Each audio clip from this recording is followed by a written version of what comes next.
दोस्तों, Adani enterprise 881% return, Adani green energy 152% return, Adani ports and SEZ limited 109% return और Adani transmission 464% return, Adani power limited 234% return, Adani total gas का 820% return और Sensex का 50.6% return पिछले साल में। ऐसा क्या हुआ इस कंपनी में जो इतने ज्यादा रिटर्न? कि कभी भी उस बिजनेस में इन्वेस्ट मत करो जो तुम्हें ना समझ में आए। अगर आप किसी कंपनी में 10 साल के लिए इन्वेस्ट करने की नहीं सोच सकते तो उस कंपनी में 10 मिनट के लिए भी इन्वेस्ट मत कर। वहाँ कहीं 50% सेंसेक्स में आ रहा है, यहाँ पे 880% आ रहे हैं। भैया ये कैसे हो रहा है? कैसे हो रहा है? कौन बताएगा? आप सही जगह आए हैं आप। चलिए आगे बढ़ते हैं। इस वीडियो में हम बात करने वाले हैं अडानी एंटरप्राइजेस की, जिसकी हम हिस्ट्री जानेंगे और अगली वीडियो में उसका फंडामेंटल एनालिसिस जानेंगे। लेकिन रुक जाओ, अभी जाओ मत, मेरी बात सुन लो। दोस्तों, हिस्ट्री जानना बहुत जरूरी है किसी कंपनी की। क्यों? क्योंकि इससे आपको कई सारी चीजें सीखने को मिलेगी as a investor, as a businessman. तो दोस्तों चलिए शुरू करते हैं और जानते हैं इस कंपनी के बारे में डिटेल में अच्छे तरीके से। सबसे पहले अडानी इंडस्ट्री की शुरुआत हुई थी 1988 में, ठीक है, जिसमें कि इसने अपनी सबसे पहले कमोडिटी ट्रेडिंग कंपनी खोली थी, जिसमें इन्होंने डाइवर्सिफिकेशन लाया था। सबसे पहले इनकी कमोडिटी ट्रेडिंग कंपनी थी अडानी की। उससे पहले डायमंड वायमंड का तो आपको पता होगा कि अडानी जब छोटे थे तो अडानी डायमंड कटिंग फर्म में काम करते थे, जिसमें उन्होंने पैसा कमाया और अपना नया बिजनेस डाला जिसमें कि वो कमोडिटी की ट्रेडिंग करते थे। उसके बाद उन्होंने उसको डाइवर्सिफाई कर दिया मल्टी बास्केट कमोडिटीज, यानी मान लो सिर्फ और सिर्फ अगर वो डिटर्जेंट में डील करते थे तो उन्होंने डिटर्जेंट के साथ वॉशिंग पाउडर वगैरह जो सब कुछ सारा परचून का आइटम भी ले आए, ठीक है। उसके बाद उन्होंने इंपोर्ट एक्सपोर्ट का बिजनेस डाला उन्हीं चीज़ों का, ठीक है। उसके बाद इंपोर्ट एक्सपोर्ट का बिजनेस डाला, वो उनका मेन बिजनेस बना और उसका नाम उन्होंने रखा अडानी एक्सपोर्ट्स। उसके बाद 1990 में हम आते हैं तो अडानी एंटरप्राइजेस का नाम आया, ठीक है, और बिजनेस जो है 5 लाख रुपए की कैपिटल लगा के इंक्रीज कर दिया गया और उन्होंने अपना खुद का पोर्ट खरीद लिया मुंद्रा में। मुंद्रा कहाँ है? गुजरात में। फिर आती है 1998 में बात, 8 साल हो चुके हैं। तब 1990 में मुंद्रा पोर्ट खरीदा था और 1998 आ चुका है, तो पोर्ट जो है वो top net foreign exchange earner बन चुका है, ठीक है।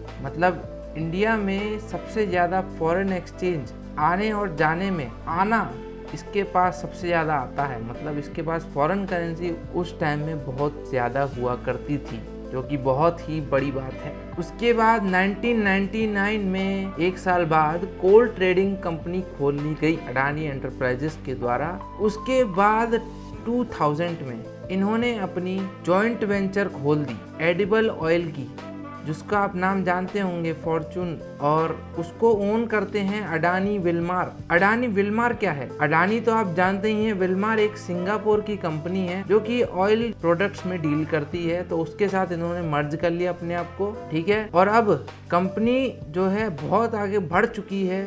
उसने पोर्ट्स डेवलप कर लिए, रेलवे लाइंस बिछा ली, पावर प्लांट लगा दिए, रेलवेज लगा दी और ये अडानी विल्मार का बिजनेस भी उन्होंने खोल दिया। तो 2000 में ये कंपनी बहुत आगे बढ़ चुकी है, ठीक है। जब इसने पोर्ट्स लिए थे तब इसने रेलवे बिजनेस भी अपना चालू कर दिया था, ठीक है, एक्सपोर्ट इंपोर्ट में।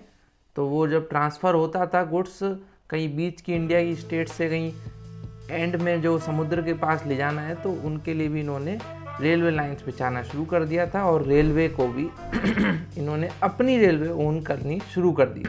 उसके बाद 2002 में इनका जो पोर्ट था मुंद्रा पोर्ट को मैंने बताया था इन्होंने 1990 में खोला था और 2002 में वो लार्जेस्ट पोर्ट बन चुका था इंडिया का, जिसका कि 4 मेट्रिक टन कार्गो आता था हर साल। इसका मतलब है 1 मेट्रिक टन में 100 करोड़ किलो होते हैं, तो 4 मेट्रिक टन में 400 करोड़ केजीज का इनका एक महीने का एक्सपोर्ट इंपोर्ट में नेट आता, तो समझ रहे हो आप कितनी बड़ी कंपनी है। उसके बाद 2006 में 4 साल निकल चुके हैं, ये कंपनी लार्जेस्ट कोल इंपोर्टर बन चुकी है इंडिया की, जिसका की 11 मेट्रिक टन कोल हैंडलिंग हो चुकी है, जिसकी 11 मेट्रिक टन की कोल हैंडलिंग मतलब कोल जो रिजर्व इनके पास हैं, जो कोल माइंस इनके पास हैं, उसके अंदर 11 मेट्रिक टन्स की ओनरशिप इनके पास आ चुकी है। तो फिर 2 साल बाद इन्होंने एक और चीज़ अचीव कर ली, जिसमें कि इन्होंने इंडोनेशिया की बुनियू माइन को खरीद लिया, जिसका कोल रिजर्व 180 मेट्रिक टन था। उसके बाद 2009 में इन्होंने 330 मेगावाट्स की थर्मल पावर जनरेशन अचीव कर ली थी। भाई कोल खरीद के करते क्या थे, कोल ट्रेडिंग, कोल से हम बिजली भी बनाते थे भाई, तो बिजली बनाते थे, थर्मल तो थर्मल में कोल यूज होता है, तो 330 मेगावाट्स की बिजली इन्होंने जनरेट करना शुरू कर दी थी 2009 में। और इन्होंने एडिबल ऑयल रिफाइनिंग कैपेसिटी, मतलब जो इनके पास एडिबल ऑयल की रिफाइनिंग कैपेसिटी थी इसकी पूरी एंटरप्राइजेस के पास, वो 2.2 मेट्रिक टन पर एनम थी, यानी ये एक साल में 2.2 मेट्रिक टन ऑयल को रिफाइन कर सकते थे। 2009 में इन्होंने शुरू कर दी थी ये ऑयल रिफाइनिंग की चीजें। उसके बाद इनके पास कई सारे अचीवमेंट आ चुके थे। पहला था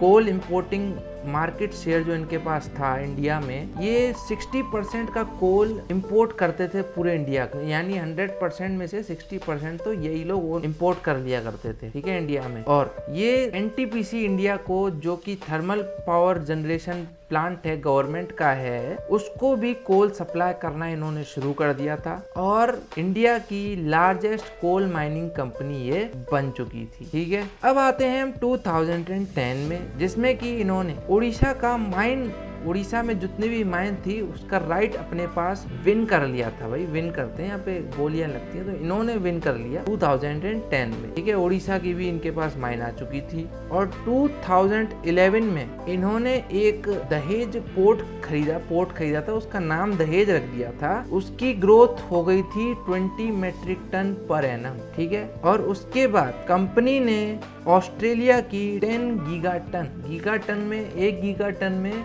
10,000 करोड़ केजीज होते हैं, तो कंपनी ने 10 गीगाटन की, यानी 1 लाख करोड़ टन की कोल रिजर्व ऑस्ट्रेलिया की, जो सबसे बड़ी है, वो खरीद ली, ठीक है। 2011 की बात चल रही थी, अभी भी 2011 की बातें चलेंगी, जिसमें कि इन्होंने एक और एक्सपोर्ट के लिए एक जगह खरीद ली ताकि एक्सपोर्ट के लिए आसानी हो।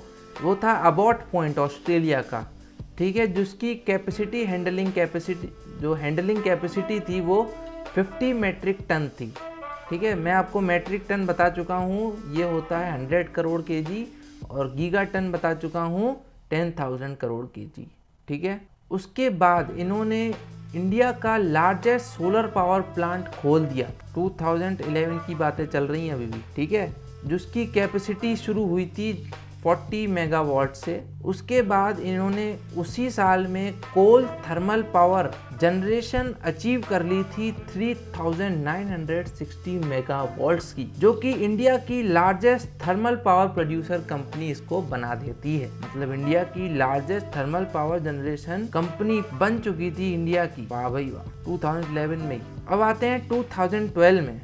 अब इसके 2012 में फोकसेस जो है वो थोड़े बटे। अभी तक ये कोल में थी, एक्सपोर्ट इंपोर्ट में थी, और बिजली जनरेट करने में। अब ये रिसोर्सेज में आ चुकी है, जिसमें सोलर और विंड की बात होती है, ये इसको रिसोर्स कहते हैं। और लॉजिस्टिक में आ चुकी थी, जिसमें कि हम जो गुड्स हैं वो एक जगह से दूसरी जगह जाने के लिए जो भी उसमें सब कुछ लगता है वो लॉजिस्टिक्स कहलाता है। वेयर हाउसिंग जो होती है, ट्रांसपोर्टेशन होता है, तो वो सब वेयर हाउसिंग की फैसिलिटीज़ भी इन्होंने स्टार्ट कर दी थी देना। और एनर्जी के डिपार्टमेंट में भी इन्होंने अपना फोकस बढ़ा दिया था। अब आए हम 2014 में, जिसमें कि ये इंडिया की लार्जेस्ट पावर प्रोड्यूसिंग कंपनी बन चुकी थी, और साथ ही साथ एपीजेड लिमिटेड, जो कि Adani ports and special economic zones limited है, उसने 100 मेगाटन का फिजिकल मतलब जो 100 मेगाटन की कैपेसिटी अचीव कर ली थी, ठीक है, अपने पोर्ट्स में। मैट्रिक टन बोलना था, मैं मेगाटन बोल गया। फिर एपजेज ने, जो APSEZ है, उसने धर्मा पोर्ट को एक्वायर कर लिया, जो कि पहले ओन किया जाता था टाटा स्टील और L&T इंफ्रास्ट्रक्चर के द्वारा 5,500 करोड़ रुपयों में, ठीक है। उसके बाद आ गया 2015। अब अडानी रिन्यूएबल एनर्जी पार्क जो है, उसने राजस्थान गवर्नमेंट के साथ एक पिटीशन साइन किया, जिसमें कि अडानी और राजस्थान गवर्नमेंट ने इंडिया का लार्जेस्ट सोलर पावर प्लांट बनाने की डील साइन की थी, जो की थी 10,000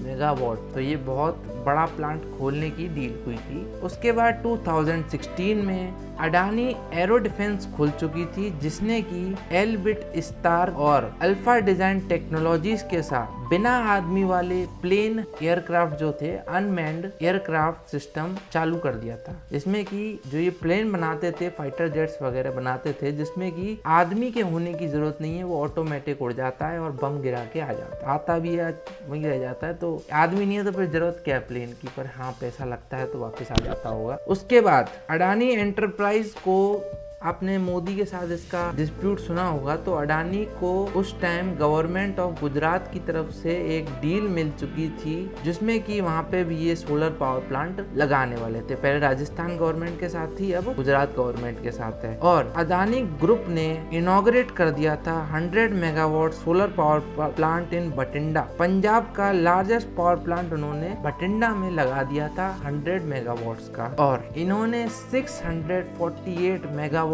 का लार्जेस्ट पावर प्लांट भी लगा दिया था, जो कि मतलब एक ही एरिया में, सिंगल लोकेशन का कहते हैं, single location solar power plant जो होता है वो सिर्फ 648 मेगावाट का एक ही है और सबसे बड़ा है, अडानी एंटरप्राइजेस के द्वारा ओन किया जाता है। और अब हम आ चुके हैं 2017 में, जिसमें कि रिलायंस इंफ्रास्ट्रक्चर की पावर आर्म जो है अडानी ने एक्वायर कर ली है। कितने में? 18,800 करोड़ में। और आज इनकी लिस्टेड कंपनीज जो हैं वो हैं Adani enterprises, Adani green energy, Adani ports and SEZ limited, Adani power, Adani total gas और अडानी ट्रांसमिशन। जिसमें अडानी एंटरप्राइजेस में Adani Wilmar, Adani airport holding, Adani road transport जुड़ चुके हैं। और अडानी पावर के अंदर, ये तो अडानी पावर तो होल्डिंग है, और इसके अंदर जो सब्सिडरीज हैं इसकी वो हैं Adani power Maharashtra limited, Adani power Rajasthan limited, Adani power Dahej limited, Adani power SEZ limited, Adani power, और इसका मैं नाम लगा दूंगा, मैं ढंग से लिखा नहीं है, सीज लिमिटेड कुछ है, ठीक है, वो मैं आपको नाम लगा दूंगा। तो आज इनके पास 6 जो है वो लिस्टेड कंपनीज है, जिसके अंदर काफ़ी सारी सब्सिडरीज भी इनके पास हैं। तो देख सकते हैं आप इस चार्ट के द्वारा कि इनके पास आज कितने की होल्डिंग हो चुकी है और कितनी बड़ी कंपनी ये बन चुकी है। अगली वीडियो में लाएंगे इसका फंडामेंटल एनालिसिस, जिसमें कि हम कई सारे रेशियोज के बारे में डिस्कस करेंगे इस कंपनी के। और उसमें मैंने एक चीज पाई है कि अडानी टोटल गैस बेस्ट निकल के आ रही है। दोस्तों इतना ही था इस वीडियो के लिए, आशा करता हूँ आपको पसंद आई होगी। अगर आई है तो लाइक करना, शेयर करना अपने दोस्तों के साथ, सब्सक्राइब करना मेरे चैनल को, ऐसी ही कमाल की वीडियोस आगे पाते रहने के लिए। So thank you so much, bye.